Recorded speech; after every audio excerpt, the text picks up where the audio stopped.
ታህሳስ 17 ጤናና ፍቅር ይስጥልኝ አድማጭ ተመልካቾች እንደምን አረፈዳችሁ። የሰዓቱን አበይትና ሰበር ዜናዎች ይዤ ዳግም ቀርብ ያለው። በቅድሚያም አርዕስተ ዜናዎቹን በማስቀደም ጀምራለሁ። የአማራ ፋኖ ብሔራዊ ኃይል በጎጃም ታላቅ ውጊያ አደረገ። የፋኖ ኃይሎች አገዛዙን ጦር አይቀጡ ቅጣት በቀጡበት ውጊያ ሬሳና ቁስለኛ ለማንሳት እስኪቸግር ከብዶ ነበር ተብሏል። የፋኖ ኃይሎች አገዛዙን ጦር መሪ ጭምር ደምስሰውታል። ዝርዝር ዘገባ ይዘንበታል። ይህ በእንዲህ እንዳለ በጦር ሜዳ አርበኛ ዝናቡ ልንገሮን ማሸነፍ የከበዳቸው የአገዛዙ ጀነራሎች ሻለቃ ዝናቡ ልንገሮን ለማስመታት በአብይ አህመድ ጀነራሎችና በመከላከያ ዋና መረጃ መምሪያ ከአዲስ አበባ ኮልፌ ቀራኒዮ ክፍለ ከተማ ተመልምላ ተልእኮ ተሰጥቷት የተላከች አንዲት ሰላይ በፋኖ ተይዛለች። በዝርዝር የምንመለከታት ይሆናል። ወዲህ ደግሞ በሸዋ የአገዛዙ ኮማንዶ ጦር በፋኖ ሰራዊት እየተራገፈ ነው። በዝርዝር የምንቃኘው ሌላኛው መረጃችን ነው። ወዲህ ደግሞ በምስራቁ ከባድ የተባለ ጦርነት ተቀስቅሷል። የሶማሌ ልዩ ኃይል ኦሮሚያን ጥሶ ገብቶም የኦሮሚያ ልዩ ኃይልን አይቀጡ ቅጣት እየቀጣው ነው። ቦታዎችንም እየተቆጣጠረ ነው። መከላከያው በእርስ በእርስ ግጭት አልገባም ዳሬን ይዤ ነው ማየው ብሎ ዳሩን ይዞም እያየ ነው። ዝርዝር መረጃ አሰናድተናል። ወዲህ ደግሞ አረጋ ከበደ ካቢኔዎቹን ከዘረፉት 26 ቢሊዮን ብር ጋር እጅ ከፍንጅ ሚዲያችን ይዟቸዋል። በዝርዝር በማስረጃም እንቃኘዋለን። ሰላም ጤና ይስጥልኝ አድማጭ ተመልካቾች እንደምን ቆያችሁ? ከላይ በአርዕስተ ዜና ያደመጣችሁትን መረጃዎች ወደ እናንተ ላደርስ እዚህ ተገኝቻለሁ። የህዝባዊ ትግሉን የምትደግፉ እንዲሁም ሀገር ወዳድ የሆናችሁ አድማጭ ተመልካቾች ቪዲዮውን ላይክ፣ ቻናሉን ሰብስክራይብ አድርጋችሁ የደወል ምልክቱን ታበሩ ዘንድ እንጠይቃለን። እንዲሁም በኮሜንት ድል ለህዝብ ልጆች ድል ለጀግኖቹም እያላችሁ ለህዝቡ ሲሉ ጫካ የገቡትን ታጋዮች በረታቱ ዘንድ እየጠየቅናችሁ በቀጥታ ወደ መረጃዎች ያለፍኩኝ። እስከ ፍጻሜው ድረስ አብራችሁኝ ቆዩ። ቀዳሚ ወዳደረኩት ዘገባ አልፋለሁ። አረጋ ከበደ አማራ ክልል በአጥንቱ እስኪቀር ድረስ መጋጣቸው ተሰማ። የአማራ ክልል ኦዲት ቢሮ የአረጋ ከበደ ካቢኔ ከ26 ቢሊዮን ብር በላይ መመዝበሩን በኦዲት ማረጋገጡን የክልሉ ምክር ቤት አስታወቀ። ከፍተኛ የገንዘብ ምዝበራ ከተፈጸመባቸው ውስጥ ተደጋጋሚ ሚዲያችን ዘገባ የሰራባቸው የክልሉ ገንዘብና ኢኮኖሚ ቢሮም ጥላሁንና ቤተሰቦቹ የሚመሩት የአማራ ብረታ ብረት እንዲሁም ህብርና ዘመን ኮንስትራክሽን ይገኙበታል ተብሏል። ኦዲት ቢሮ ለምክር ቤቱ ባቀረበው የግኝት ሪፖርት በዶክተር ጥላሁን ሲመራ የቆየው የገንዘብና ኢኮኖሚ ቢሮ ከፍተኛውን ድርሻም በመመዝበር ይይዛል። የክልሉ ገቢዎች ቢሮ ተከታዩን ደረጃም ይዟል። አብዛኛው የገንዘብ ቢሮ ምዝበራ ከከባድ መኪና ግዢ ጋር በተገናኘ ነውም ተብሏል። የገቢዎች ቢሮ ደግሞ ከህዝብ ከተሰበሰበ ገንዘብ ጋር የተያያዘ ነው ተብሏል። ከመንግስት ልማት ድርጅቶች አማራ ብረታ ብረት ከ40 በላይ ትላልቅ ማሽኖችን በ100 ሚሊዮኖች ተገዝተው የደረሱበት አልታወቀምም ተብሏል። ገቢ ሳይደረጉ የገቡበት ቦታ አልታወቀም ተብሏል። በተቋሙ ከፍተኛ የገንዘብ ጉድለትም ተከስቷል።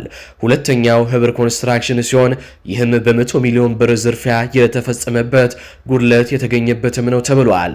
ሶስተኛው የአማራ ህንፃ ስራዎች ድርጅት ወይንም ዘመን ኮንስትራክሽን ሲሆን ይህም ከጨረታ ጋር በተያያዘ በ100 ሚሊዮኖች የሚቆጠር ብር የተመዘበረበት ተቋም ነው ተብሏል። ኦዲት ቢሮ አሁንም ተጨማሪ ቢሮዎችን ኦዲት እያደረገ ሲሆን በማዕድን ቢሮ፣ በመሬት ቢሮና በውሃ ቢሮ በኩል ከላይ ከተገለጸው በላይ ጉድለቶች እየተመላከቱ መሆኑንም ገልጿል። አማራ ክልል ሰላምንና ጸጥታውን መሰረት በማድረግ አብዛኛው አመራር ዝርፊያ ላይ መሰማራቱን ህዝቡ እየገለጸ በመሆኑ የክልሉ ገንዘብ ቢሮ ኃላፊ፣ የውሃ ቢሮ ኃላፊ፣ የክልሉ ገቢዎች ቢሮ ኃላፊው ከኃላፊነታቸው መነሳታቸው ይታወሳል። ነገር ግን እስካሁኗ ሰዓት ድረስ ምንም ተጠያቂም አልተደረጉም። የልማት ድርጅት መሪዎቹ ግን አሁንም ዘርፈው ቦታው ላይ እንደተቀመጡ ናቸው። ቤተሰቦቻቸውን ከ100 ሺህ እስከ 200 ሺህ አዲስ አበባ ቤት አከራይተውም የተቀመጡ ናቸው። ይህ ምዝበራ በኦዲት ቢሮ በኩል ከተሰራ በኋላ ለሚዲያ እንዳይወጣ እዛው ታፍኖ እንዲያዝ የተደረገ ቢሆንም ሚዲያችን በሰራው ማጣራት ከስር የምትመለከቱትን ሚስጥራዊ ሰነድ በእጁም አስገብቷል። ከስር በምትመለከቱት መልኩም ነው ዘረፋው የተካሄደው። በምስሉ ላይ እንደምትመለከቱት አሁን የነገርናችሁ ዝርዝር ሁነቶችም ተካተዋል። እናረጋ ከበደ አማራ ክልልን በአጥንቱ እያስቀሩት ነው። በክልሉ የተፈጠረውን ጦርነት በመከተል ማንም ምንም አያድርገንም በሚል ነው እናረጋ ከበደ በማናለብኝነት ይህንን ያክል ምዝበራም የሚፈጽሙ። በቀጥታ ወደ ሌሎች ዘገባዎች አልፋሉ። በጋምቤላ ክልል የተፈጠረውን ችግር በተመለከተ የጋምቤላ ክልል ከፍተኛ አመራሮች በትላንትናው ዕለት ለስብሰባ አዲስ አበባ ተጠርተው የገቡ ሲሆን የብሔራዊ መረጃ ደህንነት አገልግሎት ዳይሬክተሩም ሬድዋን ሁሴንና ሲሳይ ቶላም አነጋግረዋቸዋል። የመከላከያ ከፍተኛ አመራሮች ኢታማዦር ሹሙን ጨምሮ የደቡብ እዝ ኃላፊዎች፣ የፌዴራል ፖሊስ ዳይሬክተሮችን ጨምሮ ሌሎች አመራሮች በተገኙበት ነው ስብሰባም የተደረገው ተብሏል። በስብሰባው ላይም በወቅቱ በአካባቢው የነበረው የመከላከያ ኃይል ቦታውን ለቆ ወደ አማራ ክልል መሄዱም የፈጠረው ክፍተት እንደ ችግርም ተነስቷል። በግጭቱ ወቅት በአካባቢው የነበረው የፌዴራል ፖሊስ በቁጥር ትንሽ በመሆኑ በወቅቱ ሙሉ በሙሉ መገደላቸውንም የጋምቤላ ክልል አመራሮች ገልጸዋል። በጋምቤላ ክልል በተነሳው ከባድ ጦርነት ምክንያት የተጠሩት አመራሮቹም ከፍተኛ ወቀሳም ደርሶባቸዋል። ለጊዜው መንግስት መፍትሄ በማለት ከኦሮሚያ ክልል መቱና አካባቢው የነበሩ የኦሮሚያ የጸጥታ ኃይሎችን የመከላከያ ዩኒፎርም ለብሰው ቢገቡም የተፈጠረውን ችግር ግን መቋቋም ባለመቻላቸው አብዛኞቹ ሙትና ቁስለኛ ሆነው የኦሮሚያ ልዩ ኃይሎችም ወደ ኋላ ማፈግፈጋቸው ነው የተገለጸው። ችግሮች ሊከብዱ ችለዋል የሚሉ ነጥቦች የተነሱ ሲሆን በተለይም እነዚህ በጋምቤላ ክልል አሁን ላይ ከፍተኛ ችግር የፈጠሩት ዘመናዊ የጦር መሳሪያዎች የታጠቁና ቁልፍ የሚባሉ ቦታዎችን ተራራዎችን ጨምሮ የተቆጣጠሩ ታጣቂዎች መሆናቸው ሁኔታውን እንዳከበደባቸው የአገዛዙ ኃይሎች ተናግረዋል። እነ ሬድዋን ሁሴን የሰጡት ምላሽ ለአካባቢው ትልቅ ችግር መፈጠር ዋነኛዎቹ የኤርትራ መንግስት፣ የግብፅና የሱዳን ኃይሎች ናቸው በማለትም የገዛ ችግራቸውን እንደተለመደው በሌሎች ሀገራት ላይ አሳበዋል። ይህንን አውቀን በቀጣይ የተቀናጀ ኃይል በማደራጀት ለመመከትና ችግሩን ለመቀልበስ እንሰራለን። ይህንን የዛሬውን ስብሰባ መረጃዎች ይዘን ለጠቅላይ ሚኒስትሩ ሪፖርት አቅርበን ውሳኔውን ይዘን እንመለሳለን በማለትም ምላሽ የሰጡ ሲሆን አሁን ላይ የጋምቤላ ክልል ከፍተኛ አመራሮች አዲስ አበባም ተሸሽገውም ይገኛሉ። በሌላ ሰበር ዜናችን በምስራቁ ጦርነት ተነስቷል። የሶማሌ ክልል ልዩ ኃይል በቦረና በኩል ከተሞችን እየተቆጣጠረም እየገሰገሰም ይገኛል። በቦረና ጉሚልዶ በተባለ አቅጣጫ ሰብረው የገቡት የሶማሌ ክልል ልዩ ኃይሎች በኦሮሚያ ባሉ የኦሮሞ ሚሊሻዎችና ሽመልስ ጥሬ ስጋ እየቀለበን ያስቀመጥነው ኃይል አለን ባለው በኦሮሚያ ልዩ ኃይል ላይ መብረቂያ ጥቃት እየፈጸሙ ወደፊት እየገሰገሱ ነው። የሶማሌ ወታደሮች በርካታ አካባቢዎችንም እየተቆጣጠሩ ቀጥለዋል። በርካታ የኦሮሚያ ወታደሮች ሙትና ቁስለኛም ተደርገዋል። በአስገራሚ ሁኔታ በአካባቢው በትንሽ ቁጥሮች የሚገኘው የመከላከያ ሰራዊት ተብየው ወደ ቀጠናው አልገባም፣ በእርስ በእርስ ጦርነት አልሳተፍም በማለት ጦርነቱን ቁጭ ብሎ እየተመለከተ ነው ተብሏል። የኦሮሚያ ጥምር ጦር ብዙ ቀጠናዎችን ለሶማሌ ጦር እያስረከበም እየፈረጠጠም ይገኛል። በአካባቢው የሚገኙ ምንጮችም ጉዳዩ አስፈሪ ነው፣ ከባድ ነውም ሲሉ ለሚዲያችን ተናግረዋል። በዚህ ሰዓት በርካታ ቪዲዮዎች ከጦርነቱ ጋር በተያዘ የደረሱን ቢሆንም ነገር ግን እዚህ ፕላትፎርም ላይ እንድንለቅ የሚዲያ ፕላትፎርሙ ስለማይፈቅድልን ከመልቀቅ እንቆጠባለን። የሶማሊያ ልዩ ኃይሎች በቁጥራቸው እጅግ ብዙ ሲሆኑ በብዙ የጭነት ተሽከርካሪዎችም ተጨማሪ ኃይል እያንቀሳቀሱ ነው።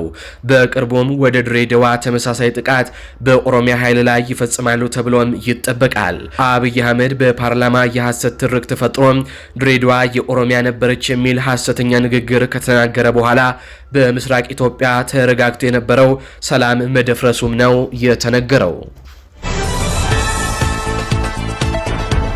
በቀጥታ ወደ አማራ ክልል የጦር ግንባር መረጃዎች እናልፋለን። በቅድሚያም ጎጃም ላይ የ206ኛ ኮር 14ኛ ክፍለ ጦር በዛሬው ዕለትም በብልጽግና ኃይል ላይ ታላቅ ድልን ተጎናጸፈ።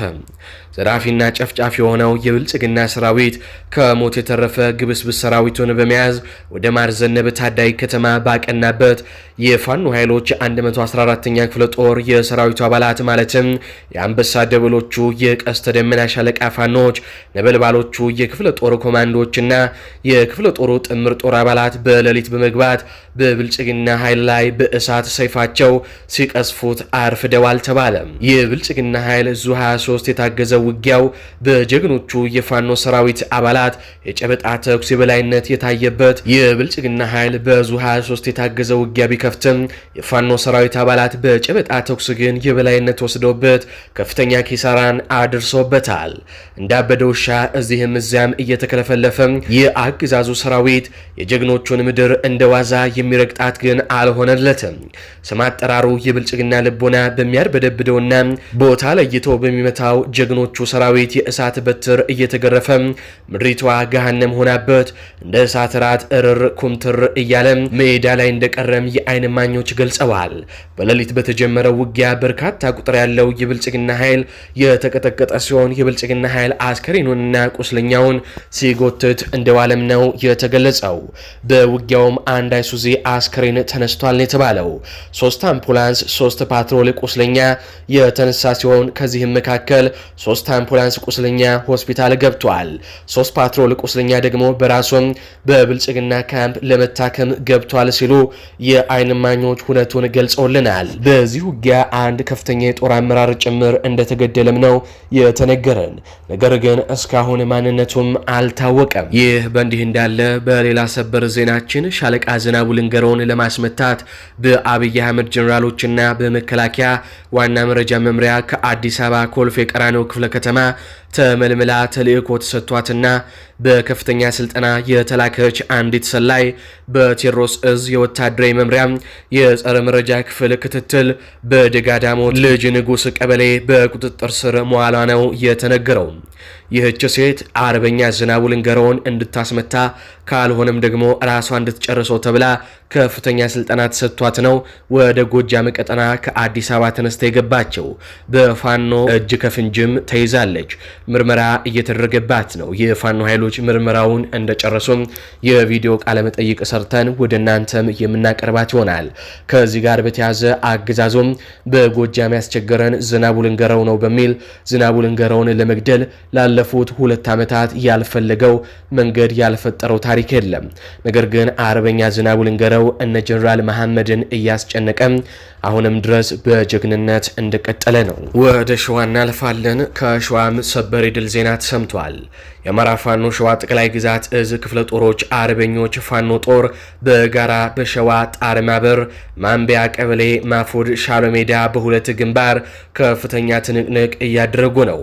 የብልጽግና ኃይል ያለ ሌላ ኃይሉን ከደብረ ብርሃን ከደብረ ሲና በሌሎችም አቅጣጫዎች ከከሚሴና ከሸዋሮቢት ከተማ ከአስፓልት ላይ የታፈሱ በሱስ የጀዘቡ ወጣቶችን በጅምላ በማፈስ የዘራፊውንና የጡት ቆራጩን ኦነግ መከላከያ ዩኒፎርም በማልበስ ሰፊ የወረራ እቅድ በማውጣት ከባለፉት ቀናት የቀጠለ የወረራ እቅዱን በይፋት አውራጃ በሁሉም ወረዳዎች፣ ቀበሌዎች የፋኖ ኃይልን እንዲሁም የአማራ ህዝብን ለማዳከም አብይና ምስለኔዎቹ ወደ ልዩ ዞና ምድረገኝ ከሚሴ በመምጣት አማራን ከመሃል ሸዋ አዳክመን ወይንም አጥፍተን ከወንድሞቻችሁ ትገናኛላችሁ ማለታቸው የሚታወስ ነው። ይህንን የአብይ አህመድ ሌጋሲን ለማስቀጠል አማራን በአማራ ለማጥፋት ታትሮ የሚሰራው የአማራ ብልጽግና በአዴን ይፋትን ለተረኛው ኦነግ ብልጽግና ለመሸጥ ተስማምቶም ጦሩ ከአብይ አህመድ የተበደረው መካሻም አለማየሁና የግርማይ ሽጥላ ልጅ ኤልያስ አበበ በሁሉም አቅጣጫ የአማራን ገበሬ ትጥቅ ለማስወረድ ጦር ቢያሰማራ ካድሬዎቹ በፋኖ አልሞ ተኳሾች እየተቀነደሹ በሚዲያ የሚጮሁም የያሪኮ ዲቦ ከሆኑም ሰነባበቱም። ዛሬም በሁለት ግንባር ወደ ጀግኖቹ ቄ ለወረራ የተንቀሳቀሰው የብልጽግና ኃይል በደፈጣና በጨበጣ ውጊያ ትጥቁን ለፋኖና ለአማራ ገበሬ እያስረከበ እየፈረጠጠ እንደሚገኝ ነው የተሰማው። በሁሉም የሸዋ ጠቅላይ ግዛት እዝ አውራ አውራጃዎች ወረራ ለማድረግ ቢጣደፍም በሸዋ ጠቅላይ ግዛት እዝ ክፍለ ጦሮችና የአርበኞች ጦር በጋራ በርካታ ድሎችን እያስመዘገቡበት ይገኛሉ። የአማራ ወጣት ማርኮ ለመታጠቅ ወደ ፋኖም እየጎረፈም ነው። የይፋት ገበሬ ካለው ትጥቅ ተጨማሪ ማርኮ ለልጁና ለጓዱ ለማስታጠቅ ወደ ጦር ግንባርም እየተሽቀዳደመ እንዳለ ነው መረጃዎች የደረሱን። ከዚህ ጋር በተያያዘ ውጊያው ሲጠናቀቅ ተጨማሪ መረጃዎችን ይዘን የምንመለስ ይሆናል። በመጨረሻም የቴዎድሮስ እዝ ቃል አቀባይ ምክትል ቃል አቀባይ አርበኛ እስቲበል አለሙ ከኢኤምኤስ ጣቢያ ጋር ያደረገውን ቆይታ በጥቂቱ አድምጠን እንመለስ። 2 ዓመት ከ6 ወር ያስቆጠረው በአማራ ክልል በመከላከያ ሰራዊትና በፋኖ ኃይሎች መካከል የሚደረገው ውጊያ እንደቀጠለ ነው። ትላንትናና ዛሬ በጎጃም በተለይ ሞጣ አካባቢ ቀስጤ ማርያም እንዲሁም ዛሬ ታህሳስ 15 ቀን 2018 ዓ.ም ስናን ረቡ ገበያ መካከል ውጊያ መደረጉን ኤምኤስ ሰምቶ ነበረ። ይሄን ለማረጋገጥ ወደ ስፍራው ደውለናል። እንዲሁም በተጨማሪ በጎጃም የጦርነት ሁኔታ ብልጽግና በጀነራሎቹ የጀመረው ፕሮፓጋንዳ እጅ እየሰጡ ነው የሚለውንም ጭምር በአጠቃላይ ማብራሪያም መረጃም እንዲሰጡን ወደ ስፍራው ደውዬ ነበረ። ፋኖ እስቲበል አለሙ የአፋባ ምዕራብ አማራ ቀጠና ቴዎድሮስ እዝ ምክትል ህዝብነት አግኝቼዋለሁ። ፋኖ እስቲበል ስለ ጊዜ አመሰግናለሁ። እስቲ ያው ወደ ግንባር መረጃዎችን ጀምር። እኔም አመሰግናለሁ ወንድም አገኝ፣ እንዴት አለ? ሰላም ነህ ወይ? ወደ መረጃው ስገባ እንግዲህ ልክ አንተ እንዳልከው አስቀድመህ 2 ዓመት ከ6 ወር በላይ የያዘ ውጊያ ነው። እርግጥ ነው በጣም የተዘነጋ በዓለም ደረጃ የተዘነጋ ትኩረት ያልተሰጠው ነገር ግን በሺዎች ሲቪሊያን እያለቁበት በርካታ ተጋድሎ እየተደረገበት ያለ ውጊያ ነው። ይሄ ውጊያ ህዝቡ ራሱን ለመከላከል ሲል መሳሪያ ገዝቶ በሬውን ሽጦ መሳሪያ ገዝቶ ልጆቹን አስታጥቆ እየታገለ ያለበት ሁኔታ ነው ያለው። ከዚህ ጋር ተያይዞ እንግዲህ በትላንትናው ዕለት 2 ቦታዎች ላይ ከባድ አውደ ውጊያዎች ተደርገዋል። በዚህም በ206ኛ ኮር በ34ኛ ክፍለ ጦር አካባቢ የተደረገ ውጊያና በ102ኛ ኮር 54ኛ ክፍለ ጦር የተደረጉ ውጊያዎች ናቸው። ይህ ማለትም እንግዲህ በትላንትናው ዕለት በምስራቅ ጎጃም ዞን አንበር ወረዳ ጃማ የምትባል ልዩ ከተማ 206ኛ ኮር 34ኛ ክፍለ ጦር ቃኝና መሐንዲሱን እና ደጃዝማች ተድላጓሩ ሻለቃን በመጠቀም ከአንበር ከተማ ተነስቶ ወደ ጃማ ሲንቀሳቀስ በነበረ ጠላት ላይ ከፍተኛ የሆነ ጥቃት በማድረስ ከ37 ክላሽ ከ37 በላይ ክላሾችን መማረክ የተቻለበት በርካታ ካዘናዎችን የደረት ትጥቆችን እና ልዩ ልዩ የወታደራዊ ቁሶችን መማረክ የተቻለበት ነበር። በዚህም በርካታ የጠላት ሰራዊትን በመደምሰስ ጠላትን አንገቱን በማስደፋት የያዘውን ማቴሪያል ሁሉ በመቀበል ታላቅ ትንቅንቅ የተደረገበት ውጊያ ነው። እንግዲህ ህዝብ ጭምር የተሳተፈበት ከጠዋቱ 3 ሰዓት እስከ 6 ሰዓት ድረስ የተደረገ ውጊያ ነው። በጣም በርካታ የጠላትን ኃይል መደምሰስ የተቻለው ከ45 በላይ በመደምሰስ ከ22 በላይ ደግሞ ከባድ እና ቀላል ቁስለኛ በማድረግ ጠላትን ቅስሙን እንዲሰበር ያደረግንበት ውጊያ ነው የተደረገው። በተመሳሳይ በትላንትናው ዕለት እንግዲህ ከሰዲ ወረዳ በመነሳት በሌሊት ተነስቶ ወደ ቀሳጤ ማርያም የምትባል ወደ ሞጣ አካባቢ ወደምትገኝ ቀጠና ተንቀሳቅሶ ነበር። ይህም እንግዲህ ይህንን የሰማው 54ኛ ክፍለ ጦርም አስቀድሞ ቦታዎች ላይ ድፈጣ በመያዝ ጠላትን አይቀጡ ቅጣት በመቅጣት ከፍተኛ ድምሰሳ በማድረግ ጠላትን ወደ ነበረበት ወደ መጣበት እንዲመለስ ማድረግ የተቻለበት ውጊያ ነው ያለው። ከዚህ ጋር ተያይዞ እንግዲህ በዛሬው ዕለትም ውጊያዎች ሲደረጉ የዋሉት በተለይ ስናን ረቡ ገበያ የሚባለው ምስራቅ ጎጃም ከደብረ ማርቆስ በሰሜን አቅጣጫ በኩል የምትገኝ ከተማ አለች። በዛ መካከል ከደብረ ማርቆስ ተነስቶ ወደ ረቡ ገበያ ስንቅና ትጥቅ አቀብላለሁ ብሎ በተንቀሳቀሰው ጠላት ላይ የደማን የሚባል አካባቢ ላይ ደፍቶ በመጠበቅ ይሄ በተለይ 206ኛ ኮር 24ኛ ክፍለ ጦር ብለን የምንጠራት ቃኝና መሐንዲሷን እንዲሁም ደግሞ የስናን አባጅሜ ሻለቃን በመያዝ ከፍተኛ የሆነ ጥቃት ማድረስ የተቻለበት ጠላትም እስካሁን ድረስ ሬሳውን እያነሳ ያለበት ሁኔታ ነው ያለው። ወንድም አገኝ በጣም ጥሩ። እንግዲህ ከ2 ዓመት ከ6 ወር በላይ ባስቆጠረው ውጊያ ውስጥ በእናንተ በኩል ብዙ ለውጦች በርካታ ድሎች እንዳገኛችሁ ትገልጻላችሁ። በመከላከያ ሰራዊቱ በኩል ደግሞ በቅርቡ በተለይ የመንግስት መገናኛ ብዙሃንን ይዘው የሚሰራጭ አንድ ፕሮፓጋንዳ አለ። ማስረሻ ሰጠ እጅ ሰጠ ከተባለ በኋላ ጀነራል መሐመድን ጨምሮ በተለይ በጎጃም በምስራቅ በምዕራብ ጎጃም ህዝቡን ሰብስበው ልጆቹ እጅ እንዲሰጡ አድርጎ አለበለዚያ እርምጃ እንወስዳለን፣ እንደውም አንዳንድ ቦታ ላይ አላስፈላጊ ስድቦችንም ህዝቡንም ሲሳደቡ ሰምተናል።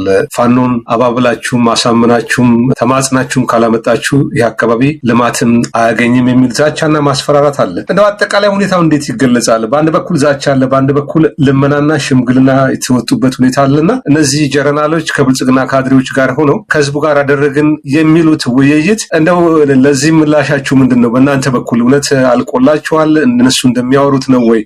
እሺ አመሰግናለሁ ወንድማገኝ። በመጀመሪያ ደረጃ ፋኖ እጅ ሰጠ ብለው የሚሉትን ተራ ፕሮፓጋንዳ ነው። አንደኛ የሰጡት ሰዎች ግለሰቦች ናቸው። እኛ ደግሞ ትግሉን ከግለሰብነት አውጥተን ለህዝብ አስረክበን ህዝባዊ የሆነ ማዕበል በህዝብ ላይ የተመሰረተ ትግል ካደረግነው ውለን አድረናል። እነዚህ እጅ ሰጡ የሚባሉት ደግሞ በጣም በሚገርም ሁኔታ በብዙ መንገድ የሚገለጹ ናቸው። አንደኛው ሲዘርፉ የነበሩ ሲሰርቁ የነበሩ አሁን ፋኖ የማጥራትና የማጽዳት ዘመቻ ላይ ስለሆነ ይሄም ደግሞ ትግሉን ከፍ ወዳለ ደረጃ ለማሳደግ ውስጥን ማጥራት አስፈላጊ ሆኖ የተገኘ ስለሆነ በዚህ ውስጥ እነሱ እርምጃ ሊወሰድባቸው እንደሆነ ያወቁ አመራሮች ናቸው። አመራር ነው አሁን እንግዲህ ካፒቴን ማስረሻ ሰጤ ማለት እሱ ነው። እንግዲህ በዝርፊያም በስርቆም በስልላም የነበሩ ፋኖ በተለይ ፋኖ አንድ እንዳይሆን ሲሟገቱና የፋኖን አንድነት እንዳይመጣ ሲጥሩ የነበሩ በውስጥ ሆነው ልዩነቶችን ሲያሰፉ የነበሩ ፋኖዎች ሂደው እጅ ስለሰጡ ፋኖ እጅ ሰጠ የሚባልበት ምክንያት የለም። እንግዲህ እንዳልከው አንድ ወይም ሁለት ሰው ትግሉ በረዘመ ቁጥር ትግሉ ቅርጽ ለማስያዝ በተሄደ ቁጥር ሰዎች ይደክማሉ፣ ይሰለቻሉ፣ አቅጣጫ ይስታሉ። ይሄ የሚጠበቅ ነው፣ ተፈጥሯዊ የሆነ ነገር ነውና በዚህ መሰረት አንዳንድ ደካሞቹ አንዳንድ የተነቃባቸው ሌቦቹ እጅ ሲሰጡ አይተናል እና ይሄ ምንም የሚያስደንቅም አይደለም። በየትኛውም አብዮት ማኦ በመሩትም ሩሲያዎች በመሩትም ከዚህ በፊት በየትኛውም አብዮት በተደረገ አብዮት ውስጥ እንደዚህ አይነት ነገሮች ነበሩ። ፋኖን መስለው ወይም ደግሞ እውነተኛ የትግል መስመር ተከተልን ብለው አብረው ቆይተው ሲነቃባቸውና እርምጃ ሊወሰድባቸው ሲል ጠላት እጅ መስጠት የነበረ ያለ ነው። ነገር ግን ፋኖ አሁን እያደረገ ነው ካልከኝ እውነት እነሱ በሚሉት ልክ ተበትኖ ነው ወይ ያለ ካልከኝ እንደዛ ሳይሆን በተቃራኒ ውስጡን እያጸዳ ኃይሉን እያሰባሰበ ኃይሉን እየፈወዘ ወደ ከፍ ወዳለ አብዮት እየተራመደ ያለበት ሁኔታ ነው ያለው። የሚሰለጥን እያሰለጠን እያስመረቅን የአመራሮችን ብቃት እየጨመርን ስልጠና ላይና አመራሮችን የማብቃት ጉዳይ ላይ ያለ ነውና በዚህ ልክ ኃይላችንን እያጠነከርን ያለበት እንጂ እነሱ እንደሚሉት እየተበተንን ወይም ደግሞ ያበቃልን አይደለንም።